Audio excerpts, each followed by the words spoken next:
Bismillahirrahmanirrahim. Assalamualaikum warahmatullahi wabarakatuh.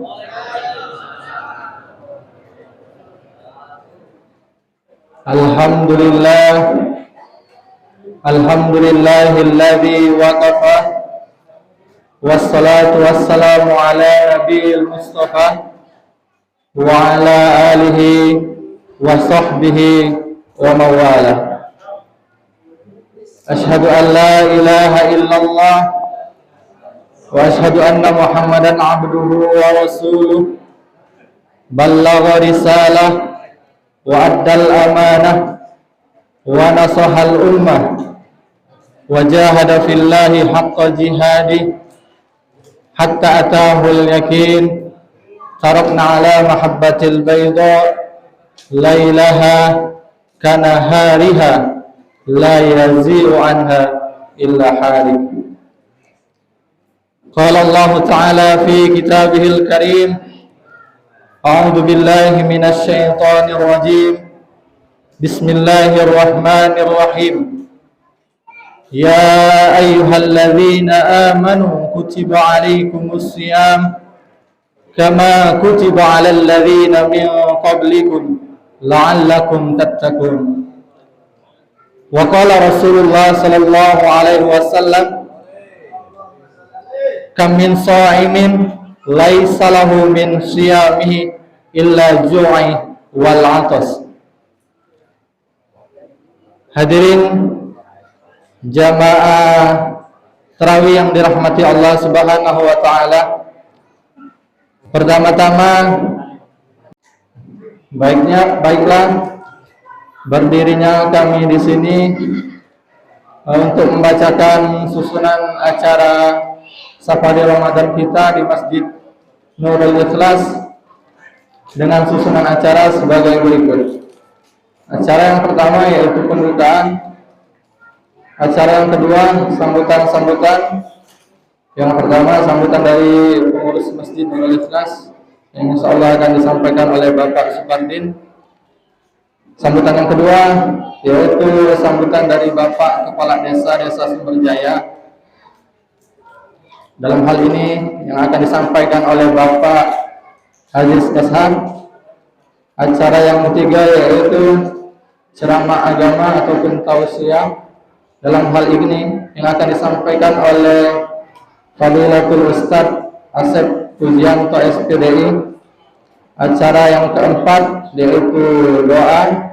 Dalam hal ini akan dipimpin oleh Fadilatul Ustadz Muriaman, dan acara yang kelima yaitu penutup. Baiklah, dan sambutan yang pertama yang akan disampaikan oleh pengurus Masjid Nurul Ikhlas warahmatullahi taala wabarakatuh.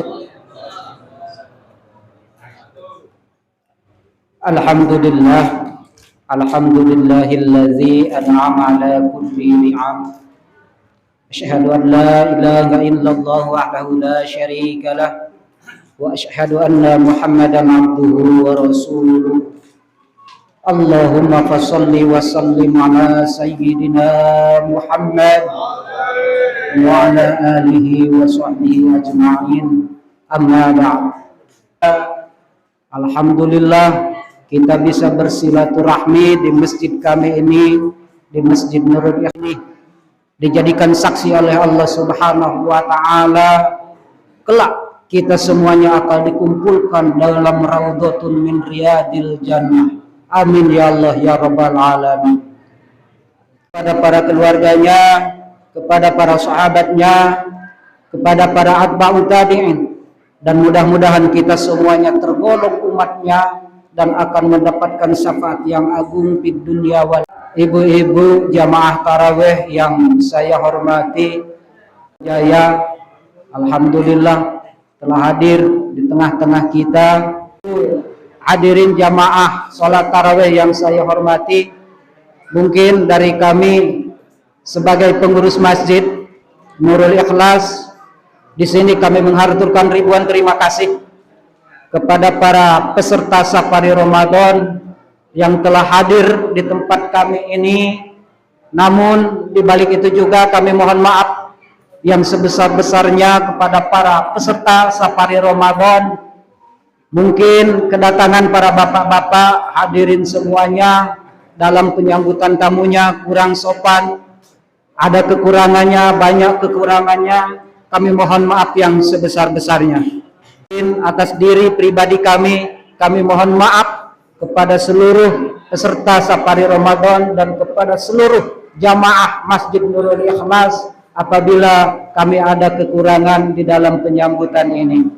Dan akhirnya wabillahi taufiq wal hidayah. Wassalamualaikum warahmatullahi wabarakatuh. Terima kasih kami ucapkan kepada Bapak Supardin. Yang selanjutnya yaitu sambutan dari Bapak Kepala Desa Sumberjaya. Assalamualaikum warahmatullahi wabarakatuh. A'udzubillahi minasyaitonirrajim. Bismillahirrahmanirrahim. Subuhun kudus rabbuna wa rabbul malaikati wa ruh. Subhanallah walhamdulillah wa la ilaha illallah wallahu akbar. Wala haula wala quwata illa billahil aliyil azim. Amma ba'du.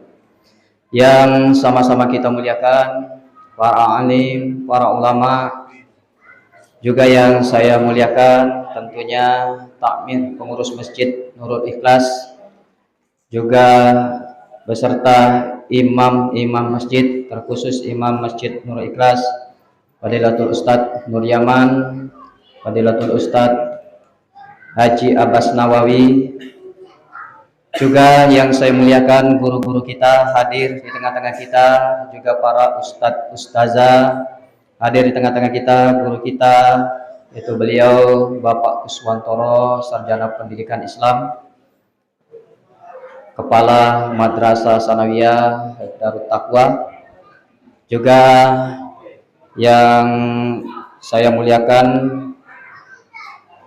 penceramah kita yaitu Fadilatul Ustadz Nasib Pujianto, Sarjana Pendidikan Islam, hadir Fadilatul Ustadz Amantubillah, juga Fadilatul Ustadz Muhajir DPD beserta anggotanya. Juga di sini hadir Ketua RT ya, satu. Nah, ini yang terjauh ini RT 32 ya, S9 ya. Itu muslimat Fatayat juga ya, yang mungkin tentunya tidak dapat kami sebutkan satu persatu. Juga tak lupa jamaah sholat tarawih yang dimuliakan oleh Allah Subhanahu wa taala.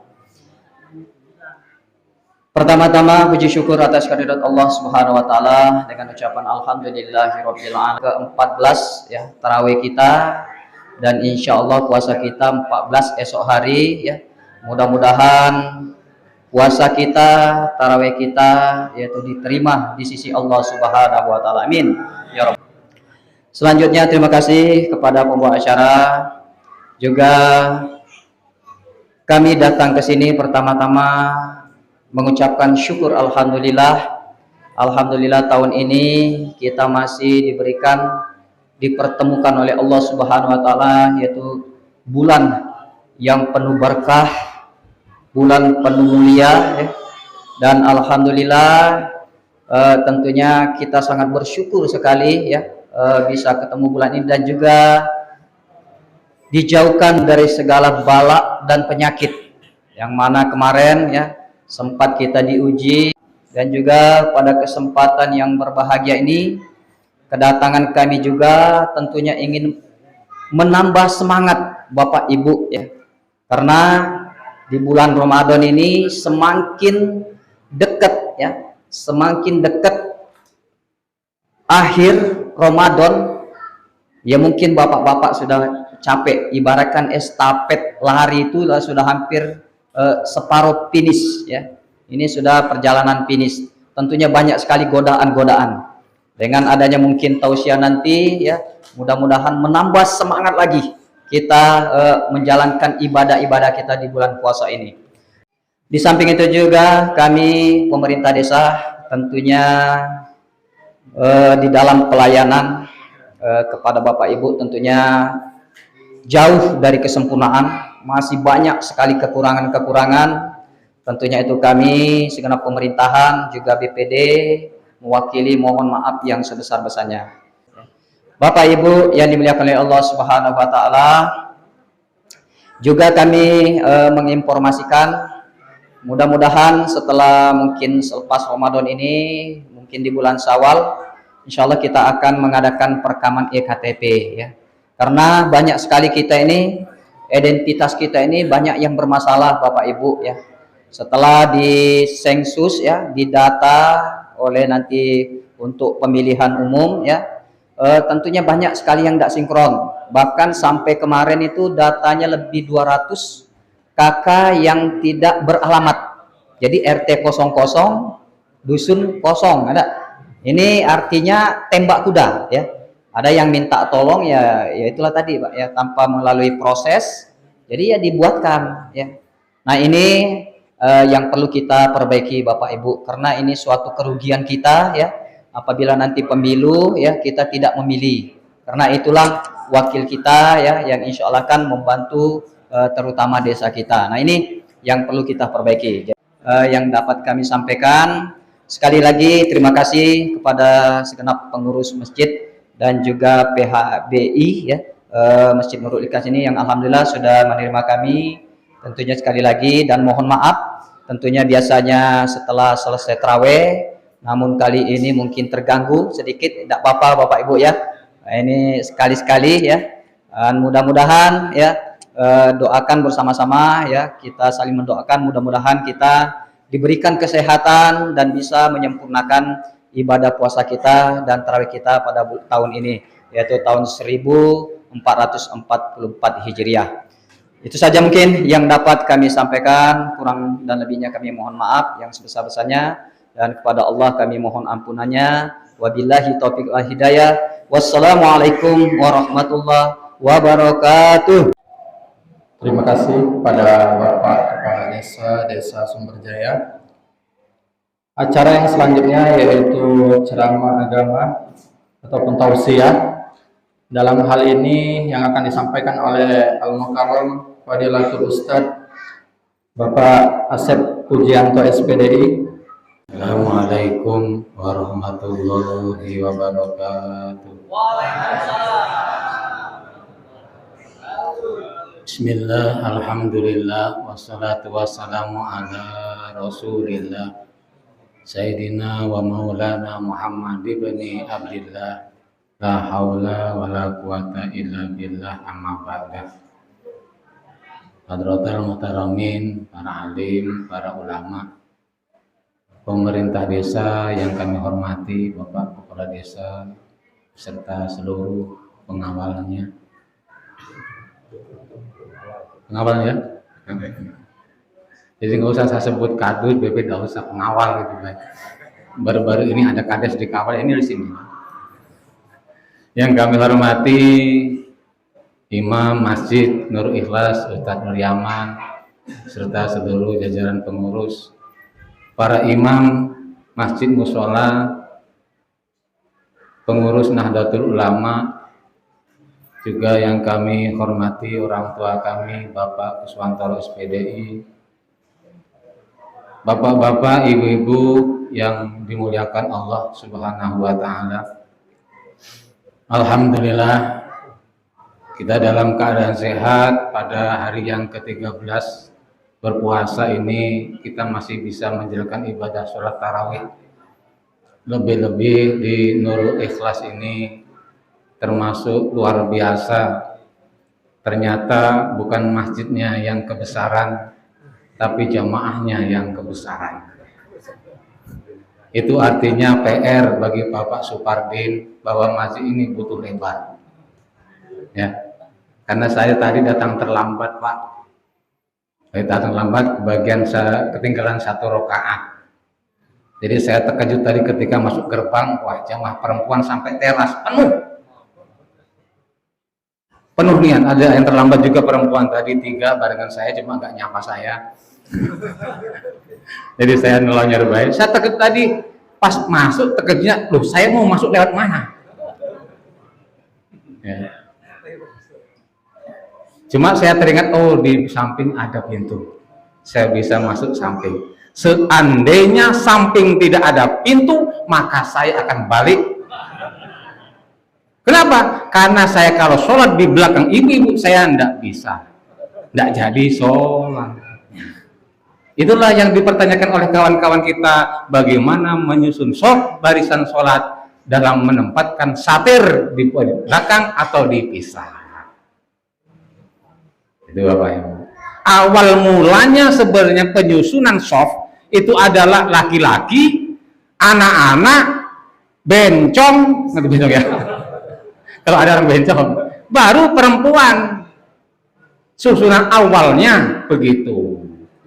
Tapi melihat kondisi kadang-kadang di Indonesia yang namanya masjid itu bukan hanya masjid aja yang ada, tapi musola, langgar, kobong, cek orang Sunda ayah kopongnya. Kalau Sunda, kalau di Bugis tidak ada Pak namanya musola. Saya pernah nanyakan, katanya tidak ada. Ada ya? Ada di masjid musola? Tidak ada. Yang ada masjid gie, tidak ada musolai, tidak ada. Atau langgare, tidak ada. Yang ada masjid kalau di Sulawesi di Bugis itu. Pokoknya tidak ada Bugis mendirikan musola. Ya. Nah, terkadang musola masjid itu bentuknya cuma pintu 1 di depan. Maka kebijakan para ulama Jawa sepakat ini kebijakan aja, maka boleh satir itu dibentuk memanjang ke belakang, ngantisipasi supaya kayak tadi saya terlambatkan bisa nyusul. Kalau enggak, misalnya tadi tidak ada pintu samping, balik saya lebih aman sembahyang di sana. Nah itu. Makanya di Indonesia ada setelah adzan ada puji-pujian. Nunggu apa? Nunggu jamaah yang terlambat. Rata-rata orang Jawa sering terlambat. Makanya ada pujian. Orang Sunda ada pujian habis adzan karena sering terlambat. Ada yang masih di kebun, ada yang masih di sawah, ada yang masih ngerampang. Ya. Kalau Bugis tidak ada sholawatan. Kenapa? Yang mau sholat datang masjid, ya itulah. Kalau sudah terlambat komat, putus sudah, ada balik. Nah itu. Jadi kebijakan ulama sesuai dengan kaidah usul fikihnya, darul mafasid muqaddamun alal jalbil masalih, menghindari kerusakan sholat kayak tadi didahulukan daripada mengejar kemaslahatan. Maslahat apa? Fadilah jamaah kita, jamaahnya, maka tidak bisa berjamaah di belakang perempuan. Itulah diperbolehkan pakai satir memanjang ke sana. Perempuan berada di posisi kiri, boleh. Ya, tidak ada masalah. Yang penting ada satirnya agak terbuka dikit satirnya. Ini pun bapak-bapak sekalian yang saya hormati, seandainya tadi saya kan lihat sini penuh sama pintu, sana penuh sama pintu. Seandainya masih ada jamaah laki-laki, setahu saya, makanya sebagian masjid ada yang pintunya dibuat di sini. Di sini. Kenapa? Kalau nyambung laki-laki habis di sini, nyambung dari sini, jangan dari sana. Kalau ini harus nyambung dari sana, Pak. Nggak boleh sembahyang di sini. Itu aturan fikihnya begitu. Nyambungnya dari lubang sana. Kalau ada sembahyang di sini, maka tidak dianggap berjamaah. Ya. Kenapa? Robitnya walaupun tembus pandang, tapi tidak tembus untuk berjalan. Alasannya begitu. Alasannya begini dalam fikihnya, seandainya dia ada sampingnya batal atau imamnya sholatnya batal, maka yang di situ harus muter ke belakang, posisi memutar membatalkan sholat. Tapi kalau sini ada lubang, pacak bergeser. Kan makmum itu bisa ke depan, bisa nyamping berjalannya, tidak boleh mundur balik gini. Nah, makanya sebagian masjid mereka membuat lubang pintu yang di depan ini supaya sampingnya bisa ditempati jamaah nyambungnya. Bapak-bapak, ibu-ibu yang dimuliakan Allah, itulah sedikit tentang berjamaah. Sekarang kita masuk puasa. Bapak-bapak, ibu yang dimuliakan Allah, alhamdulillah saya lihat ini, kita lihat sama-sama wajah kita masih tampak berseri-seri. Berarti kita ternyata puasanya biasa-biasa saja, tidak aneh. Ya, padahal sebenarnya itu kalau dibebankan kepada kita sangat mungkin tidak mampu. Karena sebelum jauh-jauh hari Rasulullah sudah menyampaikan rojakna min jihadil asghar ilal jihadil akbar. Kita ini berperang menghadapi nafsu kecil, menghadapi musuh yang kecil, akan menghadapi nanti musuh yang besar. Sampai sahabat terkejut protes, Rasul, masa menghadapi kafir Quraisy kita berperang pakai darah, pakai pedang, tumpah darah, masih dibilangi berjuang kecil. Langsung mengeluarkanlah Rasulullah hadis itu, rojakna min jihadil asghar ilal jihadil akbar. Kita ini perang kecil sebenarnya, walaupun bertumpah darah, walaupun mati, karena kita akan lebih sulit lagi menghadapi perang melawan hawa nafsu. Sekarang ini antara generasi orang tua kita dulu dengan sekarang sudah beda perang hawa nafsunya.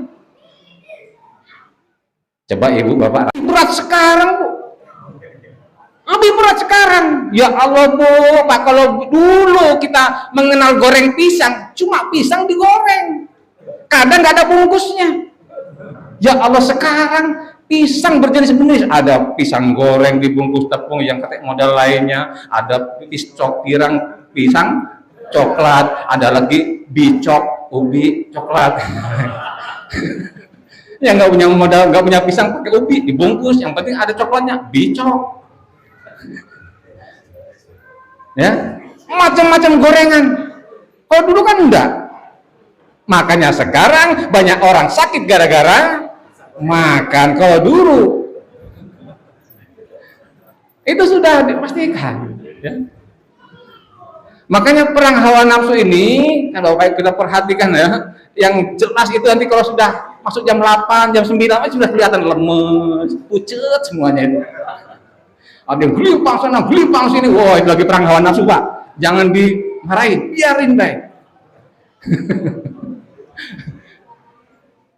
Lagi memerangi hawa nafsu. Ya. Bagaimana ndak berat, Pak? 11 bulan kita kalau pagi sarapan pakai rokok, Pak. Rokok ndak pernah tinggal. Sebulan ini nggak ngerokok, masya Allah, tolek kayak sapi kopokan gitu Pak. Ya Allah, menahan nafsu tadi, ya Allah pengen rokok. Sebulan ini Pak, langsung di tas. Sebulan ini walaupun ngocek itu tetap nggak boleh Pak. Jangan, aku kan ngocek berat ini, bawa langsung Pak. Oh boleh, nggak bisa. Kerja nggak dilarang, tapi puasa tetap laksanakan. Itu berat bagi kita untuk melawan hawa nafsu. Dan nafsu itu memang harus dilawan. Harus dilawan. Makanya Imam Muhammad Al-Busiri dalam sebuah syairnya itu menyampaikan anna besukat tiflian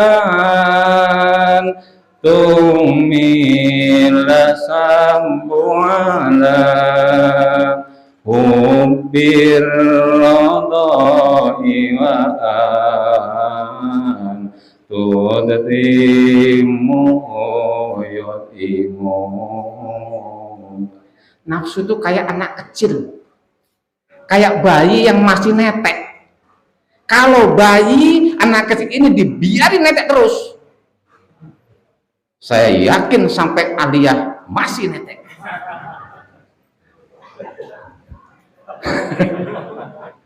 Imam Busiri mengatakan itu, nafsu itu kayak anak kecil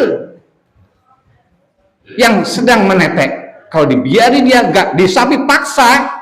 Makanya bapak ibu yang nyapi itu, masya Allah, lari ke orang pintar sana, lari sana, dijampik, dikasih balsam masih tidak mempan, dikasih presker, masya Allah anaknya tambah bengkak, dikasih putar wali, ya Allah masih tidak tahan, masih mempan.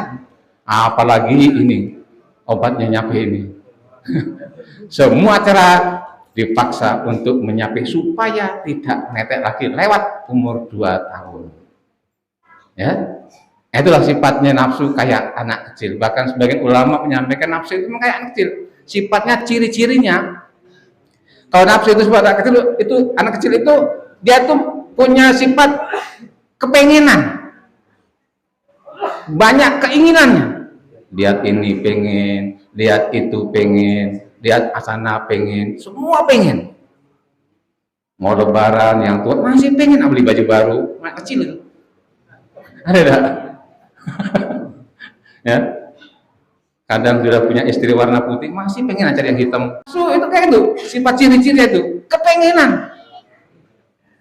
Nah, padahal sifat kepengenan, pengen ingin terus itu adalah anak kecil.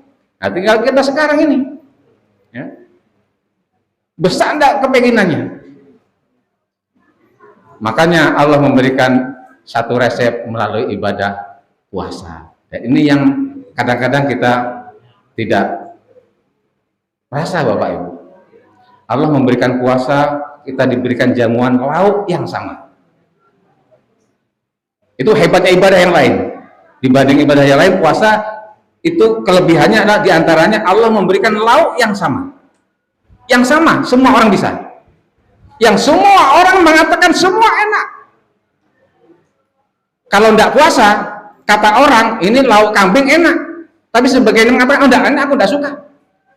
Ada yang mengatakan gulai ayam, pindang tulang enak di luar Ramadan. Tapi sebagian mengatakan tidak.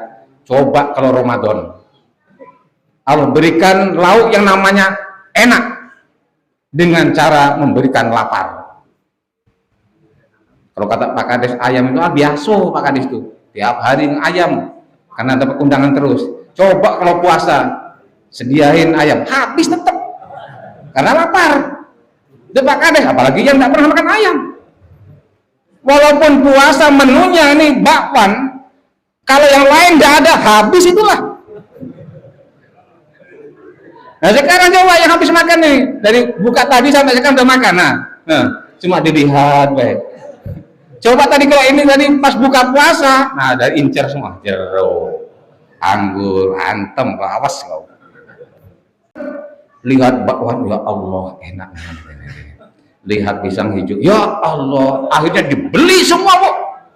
Sayur nangka, sayur pindang, dibeli semuanya. Ada lontong sayur, lontong dibeli semua. Nyatanya, ayo dimakan enggak di rumah? Ternyata begitu nafsu mengatakan, oh enak semua ya, enak semua, enak semua. Ketika lapar, maka Allah memberikan resep, laparlah kamu kalau pengen makan enak.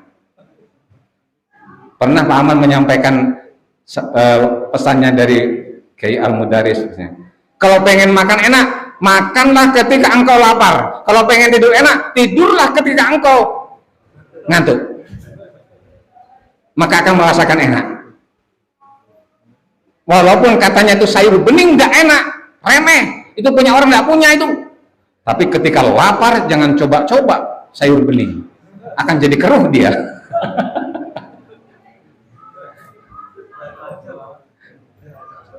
Itulah nafsu. Ya. Jadi alhamdulillah kita ini masuk ke fase 14 hari ini, kita masih diberi kesehatan, Bu. Amin. Ya. Kita berdoa bersama mudah-mudahan bisa melalui sampai akhir bulan Ramadan ini. Sudah umum Bapak Ibu, ini di akhir-akhir itu banyak tantangan. Tapi ketika di akhir Ramadan banyak tantangan, ngapa kok agama Rasulullah memberikan poin-poin yang paling tinggi di akhir? Tinggal nafsu Bapak Ibu mau mengalahkan nafsu atau mau memenangkan keinginan. Kata ibu-ibu, cak mana Pak Asep, masuk 10 akhirnya waktunya buat tumbuh, nah cari daun pisang, nah buat kue, terserah kata Rasul, membuat kue atau membuat itu.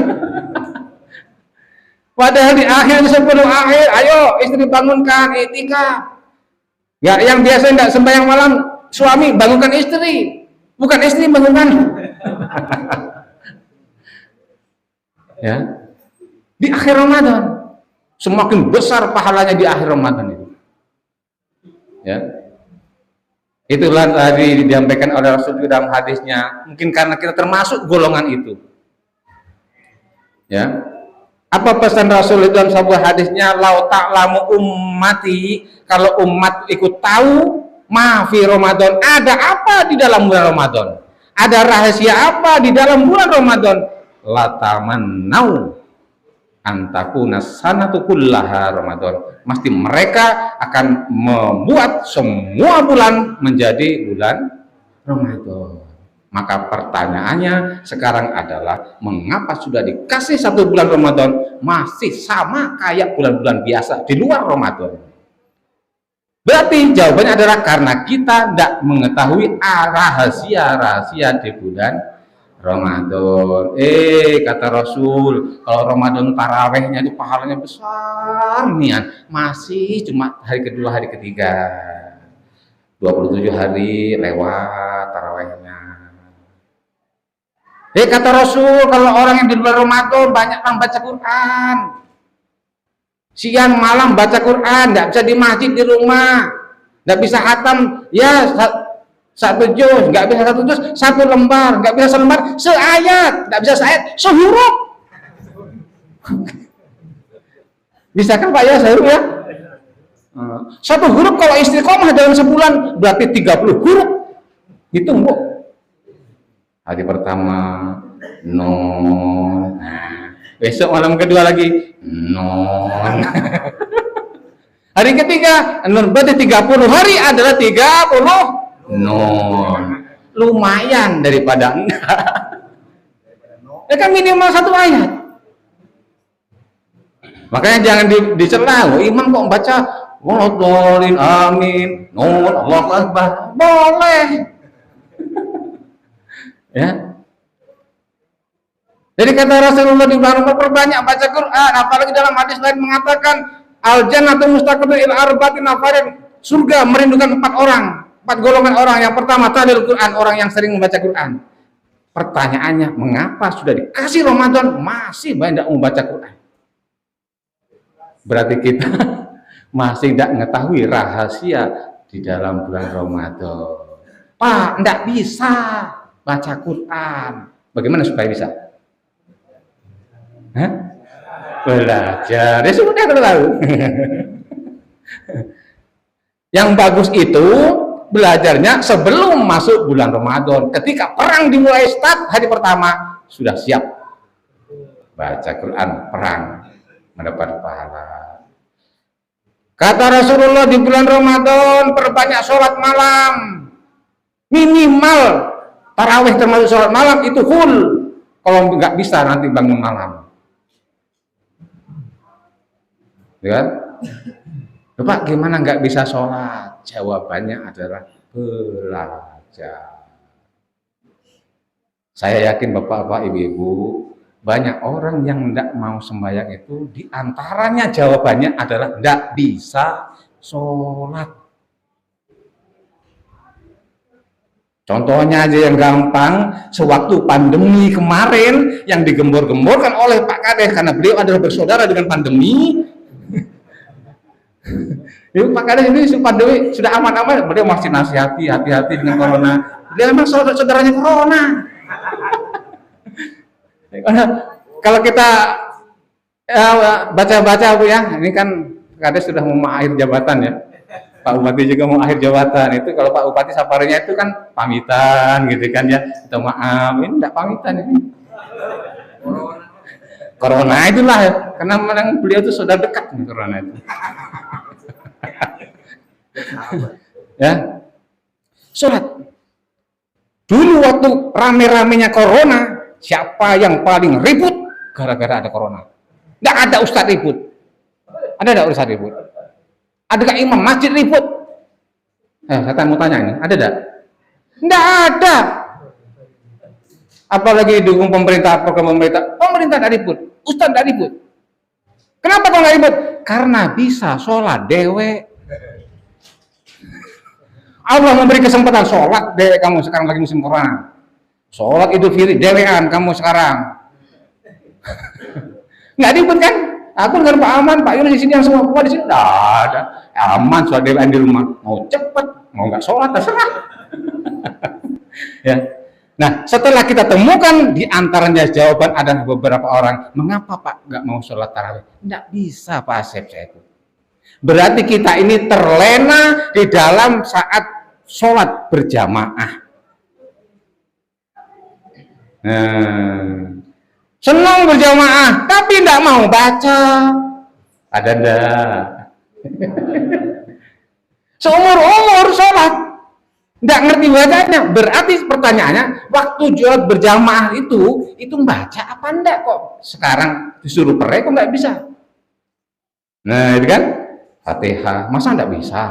Surat-suratan, bukan surat-suratan cinta ya, surat-surat Quran yang mulai panjang sampai pendek kan ada semua. Mengapa kok nggak bisa? Pak, malas. Nah, kalau malas itu penyakit dalam itu, nak dibawa ke spesialis. Padahal Rasulullah dalam fikih kita kan sholat taraweh itu kan nggak bisa pol misalnya 23, ya sedapatnya kan sah-sah saja. Uang minimal itu 2. Misalnya saya, ya Allah Pak, penyakit saya penyakit akut, masalah malasnya itu. Sampai nggak bisa tolong lagi. Ya semampunya, misalnya dapatkan 4, ya 4 sudah sah. Jadi kalau sholat taraweh cuma dapat 2 rakaat, jangan oh itu sholat tarawehnya nggak sah itu. Cuma 2, ada itu ceritanya. Sah, tapi nggak umum. Ya. Itu belum lagi sholat yang lain Pak. Mau sholat tahajud, nak belajar. Mau sholat hajat, nak belajar. Karena 11 bulan kemarin kita tidak pernah. Nah itulah yang membuat masalah kita ini. Ya. Jadi hadis tadi memotivasi kita, seandainya umatku, kata Kanjeng Nabi Muhammad, kalau tahu rahasia di dalam Ramadan, pasti mereka akan mengharapkan bulan-bulan yang lain ada seperti bulan Ramadan. Maka kalimatnya seandainya, berarti banyak umatnya yang tidak tahu. Itu rahasianya Bapak Ibu.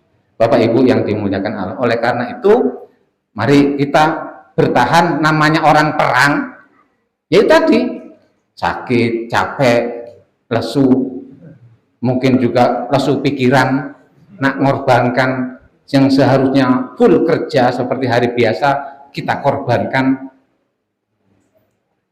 pekerjaannya. Karena setahu saya, kalau kita mau ngejar dunia sama akhirat sama-sama kena, susah. Coba aja praktekkan Bapak Ibu. Saya pengen nyoba tahu. Kerja kayak hari biasa.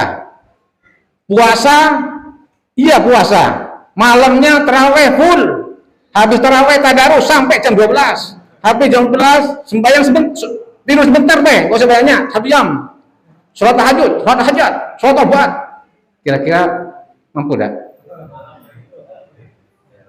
Baru habis buka tadi sholat taraweh dapat 4 rakaat sudah satu mulut kan, kedua pinggang sakit karena siangnya kerja full dari pagi sampai sore kayak biasa. Makanya kalau kita mengejar dunia, sama dengan mengerjakan akhirat, sama seimbang, enggak bisa, pasti ada yang terkalahkan. Sekarang pertanyaannya, tinggal mana yang mau dikalahkan? Mau akhiratnya atau dunianya? Makanya Pak Ustadz, para kiai menyampaikan, mumpung ini khusus bulan Ramadan, ayo kejar akhiratnya ini, supaya bisa taraweh full, tadarus full, sholat malamnya full, sahurnya full, walaupun nanti siangnya tekepor, habis subuh langsung dibayar, tidur, bangun duhur, sholat, tidur lagi, bangun lagi, sholat asar, tidur lagi, dipukul beduk sekerasnya, baru bangun, buka, alhamdulillah. Cuman makro.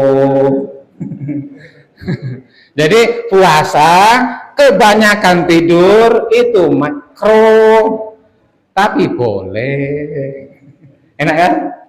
Jadi di samping ibadah, tidur keterlaluan, terlalu banyak juga makruh. Kayak tadi, mulai habis sahur, subuh, tidur, bangun duhur, tidur lagi, asar, tidur lagi, nah makruh itu. Tapi Pak, ya Allah Pak, tidak kuat saya merangi nafsu, lihat degan, rasanya kayak minum, ya Allah Pak, tenggorokan, ya.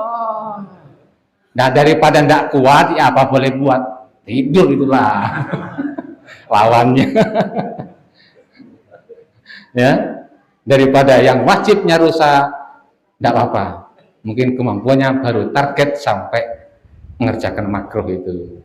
Nah, mudah-mudahan nanti kalau kita bisa full sampai 30 hari, siapa tahu kita dapat hidayah, dapat petunjuk, sehingga bisa terus melaksanakan sampai akhir Ramadan. Ya, alhamdulillah kita sudah coba di sini, nyatanya buktinya sama. Kalau subuh masih alhamdulillah banyak, nanti penilaian akhir itu setelah Idul Fitri, subuhnya masih ada apa enggak, tulis, oh tinggal 3, berarti yang lain gagal kemarin kan. Sholat Isya, oh masya Allah penuh, besok habis lebaran ditulis di situ, wah tinggal 1 baris, berarti yang 2 baris gagal. Gitu saja, itu kan penilaian akhir ya. Bapak Ibu yang dimuliakan Allah, mungkin itu sekedar untuk mengisi kegiatan acara safari. Mudah-mudahan ada manfaatnya dan kita semuanya termotivasi oleh saran-saran dari kawan-kawan kita, sehingga tetap semangat, puasanya tetap bertahan, tarawehnya bertahan, kemudian ibadah tadarus ya bertahan, syukur-syukur bisa sholat malamnya walaupun semampunya. Demikian kurang lebihnya, mohon maaf. Wallahul muwaffiq ila aqwamit thoriq. Wassalamualaikum warahmatullahi wabarakatuh. Terima kasih kepada Bapak Ustadz Assaduddin SPDI atas tausiahnya. Acara selanjutnya yaitu doa dalam Bismillahirrahmanirrahim. Ya Nabi Mustafa Rasulullah sallallahu alaihi wasallam wa ala alihi washabihi wa zurriyyati wa baiti wa ila hadrati وكفي مزيدا يا ربنا لك الحمد كما ينبغي لجلالك وجهك الكريم وعظيمك وسلطانك اللهم صل على محمد وعلى آله سيدنا محمد اللهم صل صلاة تبلغنا بها بيتك الحرام وزيارة قبر نبيك الكريم عليه أفضل الصلاة والتسليم بالعافية ومن السعداء إلى المقبولين ولا تجعلنا من الأشقياء إلى المردودين سبحان قدوس ربنا ورب الملائكة والروح سبحان الله والحمد لله ولا إله إلا الله والله أكبر ولا اللهم إنك عفو كريم تحب العفو فاعف عنا يا كريم اللهم إنك عفو كريم تحب العفو فاعف عنا يا كريم اللهم نور قلوبنا وثبت إيماننا وسقنا أعمالنا واسع رزقنا وإلى الخير قربنا وعن الشر أبعدنا واقضي حوائجنا في الدين والدنيا والآخرة